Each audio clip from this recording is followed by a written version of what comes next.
Donc, d'une part, Sabrina, l'apprentie sorcière, dont les novélisations sont sorties chez Pocket entre 2000 et 2005, donc près d'une quarantaine de volumes en français, plus que ça encore en anglais. Et d'autre part, bien entendu, la série Charmed, une novélisation de la série télé qui est sortie Fleuve, là aussi entre 2000 et 2007.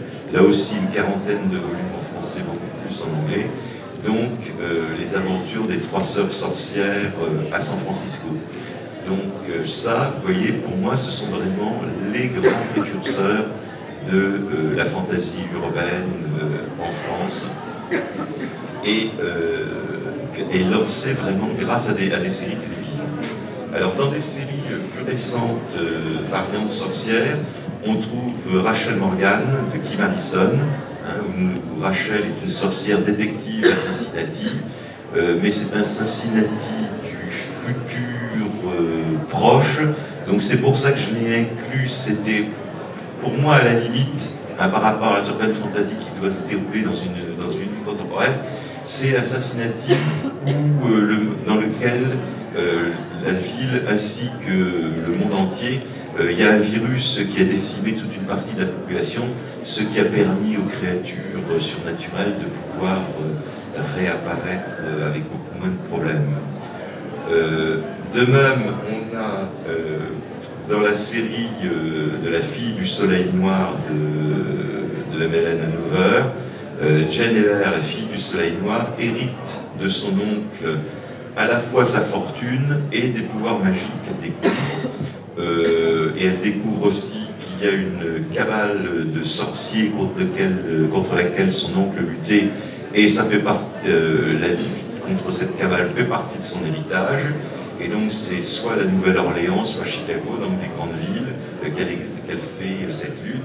Et ce que je trouve intéressant dans cette série, c'est qu'elle doit faire ça avec l'aide d'un petit groupe hétéroclite, dont un vieux vampire, et dans lequel elle essaye de s'intégrer parce qu'ils se connaissent tous depuis très longtemps, étaient tous déjà des associés de son oncle, et donc elle est un peu la pièce rapportée, et ils sont obligés de faire avec. C'est vraiment du point de vue, c'est ce dont je parlais au début, là encore, l'auteur s'intéresse beaucoup plus à la psychologie des personnages qu'à une histoire d'amour sans intérêt. Autre série amusante dont le premier volume est sorti, c'est Enchantment Emporium de Tanya Huff, qui se déroule à Calgary, au Canada, où l'héroïne se débat entre sa famille de sorcières particulièrement envahissantes, qui n'arrêtent pas en plus de faire des pâtisseries délicieuses, donc c'est mauvais pour le régime.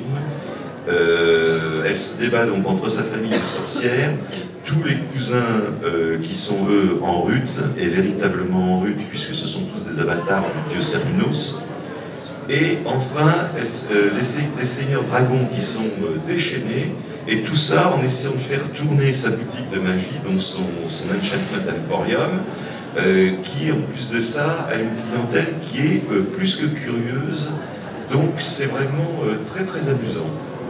Tout à fait récemment, on vient d'avoir le premier volume des Sorcières de Northampton, de Melissa Dacruz chez Orbit.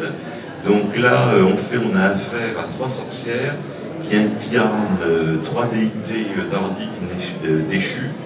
Elles vivent à l'extrémité de Long Island, dans la ville de Northampton, qui, pour ceux qui connaissent bien Long Island, savent que c'est la seule qui n'existe pas. On a Westhampton, Easthampton et Southampton. Il n'y a pas de Northampton. Évidemment, c'est la ville qui est cachée quelque part avant Montauk. Et c'est un petit peu comme lorsqu'on va à Brigadoon. C'est au bon moment, si on prend le bon embranchement, là on peut y accéder. Et donc c'est tout à fait sympathique cette histoire curieuse où les dieux anciens ont perdu leur pouvoir suite à l'absence de croyance en eux, et en plus de ça ils se livrent à des guerres intestines. Cette thématique d'ailleurs des dieux qui ont perdu leur pouvoir en urban fantasy, on trouve ça dans un roman français par exemple excellent, qui se déroule à Las Vegas. C'est Christophe Lambert avec Vegas Mytho, où les dieux grecs et les dieux égyptiens sont devenus des familles mafieuses qui se battent pour dominer les casinos de Las Vegas. Excellent. On trouve aussi alors une variante démoniaque de l'urban fantasy qui a commencé sans doute avec John Lang, le bouclier obscur, sorti chez Rivière Blanche, qui se déroule à Paris et qui démontre que les voies d'Internet, contrairement à celles du Seigneur, ne sont pas impénétrables aux démons. Toujours dans les démons, on a Marjorie Liu avec la série Démoniaque, qui nous fait partager l'ordinaire de Maxime Moukis, qui est une chasseuse de démons, qui a la particularité d'avoir des tatouages vivants qui l'aident dans sa traque. Mais alors ces tatouages ne deviennent vivants que de nuit, et donc il la quitte, ces deux petits démons qui la quittent, et à ce moment-là elle redevient humaine et vulnérable. Par contre, pendant la journée, comme ils sont à l'intérieur d'elle, et sur sa peau, elle est totalement invulnérable. C'est tout à fait curieux et original. Alors, si on reste dans les démons, et pour changer, là, une série jeunesse, il n'y en a pas tant que ça en urban fantasy, mais une série jeunesse très drôle, dont le héros, Nathaniel, est au contraire le protecteur et le gardien de démons, qui sont pour la plupart sympathiques. À San Francisco, c'est la série Démons de Royce Buckingham, chez Castelmore, 2 volumes déjà sortis. On peut revenir alors à du plus classique avec la série de Diana Rolland, Cara Gillian. Alors Cara Gillian est un flic qui invoque des démons pour ses enquêtes en Louisiane. Là, on est aux marges du genre, puisque l'action se déroule dans un tout petit patelin dans les bayous. Mais bon, on est à quelques miles de la Nouvelle-Orléans. Je l'ai inclus, d'autant plus que j'aime bien la série. Donc j'avoue que dans ce cas-là, je n'hésite pas à faire une exception. Alors, plus original, là vous avez noté que souvent, les héros ou les héroïnes sont soit des flics, soit des détectives privés. Alors là, plus original, on a une psychologue qui se sert de ses pouvoirs pour traiter ses patients, et qui, sur un quiproquo, parce qu'elle vient de lancer son émission de radio, elle propose dans son émission de radio d'aider les auditeurs à se débarrasser de leurs démons intimes. Et évidemment, pour elle, ces démons intimes, au sens psychologique du terme, manque de chance, les vrais démons intimes de tous les auditeurs prennent ça pour eux, et ils le prennent très mal, ils se disent « tiens, elle veut nous tuer ». Bon, évidemment, ils vont se mettre à intervenir.